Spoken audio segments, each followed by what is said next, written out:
Garlic एक बहुत important product है जिसके बारे में बहुत ज़्यादा हेल्थ बेनिफिट्स हैं। हार्ट पेशेंट्स के लिए भी अच्छा माना जाता है। आज हम डिस्कस करेंगे गार्लिक यानी लहसुन के हेल्थ बेनिफिट्स के बारे में। इस टॉपिक पर काफ़ी इश्यूज है, कुछ कंट्रोवर्शियल इश्यूज भी हैं जिसके बारे में भी बात करेंगे कि कहाँ पे एक्चुअल में मेरा रिकमेंडेशन है कि आप उस पर इतना ज़्यादा ट्रस्ट ना करें। इस पर ऑलरेडी हमने एक सेपरेट वीडियो भी किया है जहाँ पे आप इस इशू को देख सकते हैं, जहाँ पे हमने एड्रेस किया था। आज गार्लिक यानी लहसुन के बेनिफिट्स पर बात करेंगे और कुछ कंट्रोवर्शियल इश्यूज पर बात करेंगे और कैसे आप किस फॉर्म में गार्लिक को अगर लेते हैं, लहसुन को लेते हैं, उसको किस तरह से प्रिपेयर करते हैं तो आपको ज़्यादा बेनिफिट मिलता है, उस बारे में भी बात करेंगे। सबसे पहला इंपॉर्टेंट चीज़ है कि गार्लिक बेसिकली एक इंग्रेडिएंट है इंडियन क्विजीन्स का, जिसको बहुत सारे तरह से प्रिपेयर किया जा सकता है। बहुत ज़्यादा इसके हेल्थ बेनिफिट्स है। इसको डायरेक्ट भी ले सकते हैं, इसको रोस्ट करके भी ले सकते हैं, इसको सलाद के फॉर्म में भी ले सकते हैं, इसको अचार बना के भी ले सकते हैं, सब्जियों में भी डाल सकते हैं। बहुत सारे तरह के इंडियन क्विजीन्स के फॉर्म में इसको यूज़ करते हैं। बेनिफिट्स बहुत सारे हैं। इम्यूनिटी को बेनिफिट करता है, बॉडी के इन्फेक्शंस को फाइट आउट करने में मदद करता है। जैसे अगर किसी को खांसी बुखार जुकाम हो जाए तो उसमें बेनिफिशियल है। कोलेस्ट्रॉल लेवल को कम करता है। अगर किसी को एलडीएल या बैड कोलेस्ट्रॉल ज्यादा है तो उसे कुछ हद तक कम करता है। बहुत ज्यादा कंसिस्टेंट रिजल्ट्स नहीं है। बहुत ज्यादा हाई कोलेस्ट्रॉल अगर किसी व्यक्ति का है तो उसको पूरा लो कर देगा, वैसा हो पाना थोड़ा सा मुश्किल है। इसीलिए हर व्यक्ति को हम इसको एज एन एड ऑन बोलते हैं कि बाकी मेडिसिन के साथ में अगर ले सकते हो।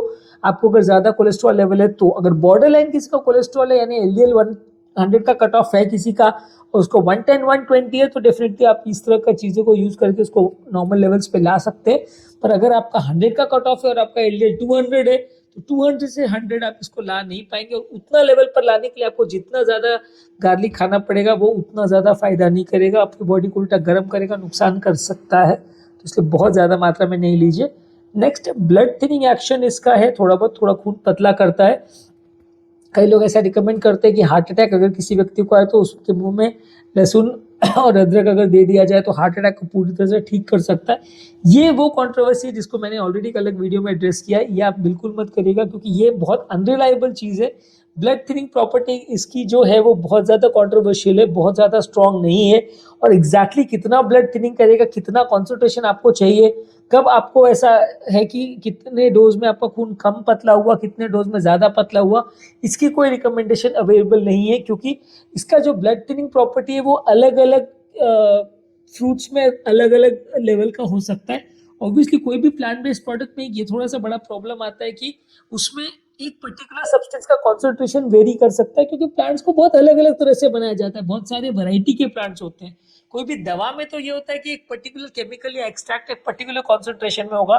जैसे एस्पिरिन में सैलिसिलेट 75 मिलीग्राम से अगर अपने को रखना है तो उतना ही रहेगा।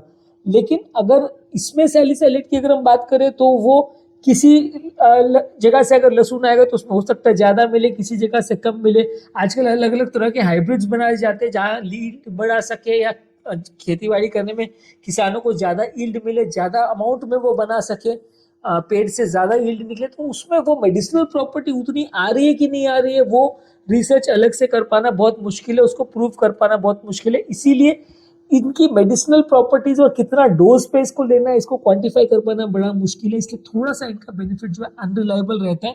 हाँ, आप इसको साथ में ले सकते हो। अगर आपको खून पतला करने के लिए बाकी दवाइयाँ चल रही है साथ में इसको ले सकते हो, या बाकी दवाइयाँ नहीं चल रही आप खून पतला करना चाह रहे हो तो ले सकते हो। लेकिन सिर्फ इसी पर रिलाई करो और ये मान के चलो कि आपका खून इससे पतला हो जाएगा और आपको कभी हार्ट अटैक नहीं आएगा, वैसा नहीं है। मेरे 1-2 पेशेंट्स की इस तरह से डेथ हो चुकी है कि जिन्होंने दवाइयाँ बंद कर दी थी और लहसुन अदरक और इस तरह की चीज़ों को ले रहे थे, काली मिर्च को, कि उससे खून पतला रहेगा, उनको हार्ट अटैक होने की वजह से उनकी मृत्यु हो गई। इसलिए एटलीस्ट मैं ऐसा रिकमेंड नहीं करूँगा। नेक्स्ट एंटी इन्फ्लेमेटरी प्रॉपर्टीज है, उसकी बॉडी के इन्फ्लेमेशन को कम करता है पूरी बॉडी में, जिससे कि हार्ट अटैक होने का, स्ट्रोक होने का, इस तरह की प्रॉब्लम्स होने का चांस कम हो जाता है। एंटीऑक्सीडेंट प्रॉपर्टी है, जो बॉडी की ऑक्सीडेंट तत्वों को भी कम करता है, जिससे बॉडी में जो फ्री रेडिकल्स बनते हैं जो बॉडी को नुकसान करते हैं, लिवर किडनी और हार्ट को डैमेज करते हैं, उसको कम करता है। ब्लड प्रेशर को भी कुछ हद तक कम करता है, पर अगेन इसका ब्लड प्रेशर पर जो रिडक्शन इफेक्ट है बहुत ज़्यादा स्ट्रॉन्ग नहीं है। तो ऐसा नहीं है कि आपका अगर 200 ब्लड प्रेशर है तो आप सिर्फ इसको खाओगे तो ठीक हो जाएगा। बॉर्डर लाइन ब्लड प्रेशर है, अगर आपका 120 130 के बदले 140 150 जा रहा है, आप दवा नहीं लेना चाह रहे हो तो इसको ट्राई कर सकते हो, पर कितना आपका अचीव हो रहा है ब्लड प्रेशर वो आपको रेगुलर बेस पे चेक करना पड़ेगा। डाइजेशन को इम्प्रूव करता है, किसी लोग को अगर इन्फ्लेमेटरी बाउल डिजीज वगैरह है तो उसमें थोड़ा सा बेनिफिशियल है, डाइजेस्टिव डिसऑर्डर्स में मदद करता है। कैंसर प्रिवेंशन के लिए भी अच्छा है कि जो लोग की बॉडी में अलग अलग तरह के कैंसर है, खासकर अगर स्टमक और कोलोरेक्टल कैंसर है, उसके आने के चांसेस को या उसके होने के चांसेस को ये कुछ हद तक कम करता है। और बोन्स की हेल्थ के लिए भी अच्छा है, इसमें थोड़ा सा एस्ट्रोजन कंटेंट होता है जो कि फीमेल पेशेंट्स में जाओ जिनको खासकर हड्डियों में वीकनेस का बहुत ज़्यादा प्रॉब्लम होता है, वो लोगों में ये एस्ट्रोजन को थोड़ा इम्प्रूव करता है। और बोन्स में जहाँ जिन लोग की हड्डियाँ कमजोर है या कच्ची है उसमें थोड़ा सा ये हड्डियों को ताकत देता है। हड्डियों में ऑस्टियोपोरोसिस की जो प्रॉब्लम है उसको थोड़ा सा इम्प्रोवाइज करता है। तो ये है गार्लिक के बेनिफिट, कुछ क्लियर कट बेनिफिट्स है, कुछ डाउटफुल बेनिफिट्स है, कुछ कंट्रोवर्शियल बेनिफिट्स है। जो भी इंडिकेशन में आप इसको ले रहे हैं बेटर है कि उसको क्वांटिफाई करके कितना बेनिफिट हो रहा है उस हिसाब से लीजिए। इसी को लिया और इससे सब कुछ ठीक हो जाएगा ऐसा यूजुअली कई बार गलत भी हो सकता है और कई बार प्रॉब्लम्स भी आ सकती हैं। कैसे खाएं इसको, इस बारे में बात करते हैं। इसको अलग अलग तरह से खाने के तरीके होते हैं। इसको या तो आप रोस्ट करके खा सकते हैं, अगर आप उसको इसका नेचुरल फ्लेवर और उसका स्वीटनेस चाहिए तो उसको ऊपर से का पोर्शन है उसका टॉप को कट कीजिए, उसमें थोड़ा सा ऑलिव ऑयल डालिए, उसको 30 मिनट तक लगभग माइक्रोवेव वगैरह में बेक कीजिए जब तक वो सॉफ्ट और गोल्डन कलर का नहीं हो जाए, तो आप उसको रोस्ट करके खा सकते हैं। कुछ लोग को जिनको गार्लिक का टेस्ट पसंद है और उसको खराब नहीं लगता तो वो डायरेक्टली भी खा सकते हैं, डायरेक्टली इसको सलाद सॉसेज ड्रेसिंग में इसमें डाल के। जिन लोग को उसका फ्लेवर पसंद है वो डायरेक्टली भी खा सकते हैं, अपने इंडियन क्विजीन्स में काफ़ी कॉमन है। नेक्स्ट है, अगर आपको कोई सब्जियों वगैरह में डालना है या कोई सूप्स वगैरह में अगर इसको डालना है तो उसके लिए आप इसको उसमें सब्जी या जिस भी चीज़ में आप इसको प्रिपेयर कर रहे हो उसमें डाल सकते हो। ये जले नहीं, खराब नहीं हो, इसके लिए आप ऐसा करिए कि जब भी सब्जी वगैरह बना रहे हैं या सूप्स वगैरह बना रहे हैं तो उसके लास्ट में इसको डालें ताकि ये पूरी तरह से जल नहीं जाए या खराब नहीं हो जाए। बहुत लंबे देर तक इसको पकाना नहीं चाहिए, नहीं तो ये खराब हो सकता है। इसके अलावा इसके साथ अचार वगैरह बना सकते हैं, पिकल के फॉर्म में इसको ले सकते हैं और वो पिकल को हम अलग अलग चीज़ों के रोटी के साथ या सैलेड्स के साथ या कोई भी स्नैक्स के साथ ब्रेड वगैरह के साथ भी खा सकते हैं, जैसे आपको पसंद हो। इसको पिकल फॉर्म में भी यूज कर सकते हैं। गार्लिक ब्रेड एक और तरीका है जिसमें ले सकते हैं, पर लेकिन इसको मैं बहुत ज़्यादा रिकमेंड नहीं करता हूँ क्योंकि उस गार्लिक ब्रेड में बहुत ज़्यादा ऑयल में उसको प्रिपेयर किया जाता है।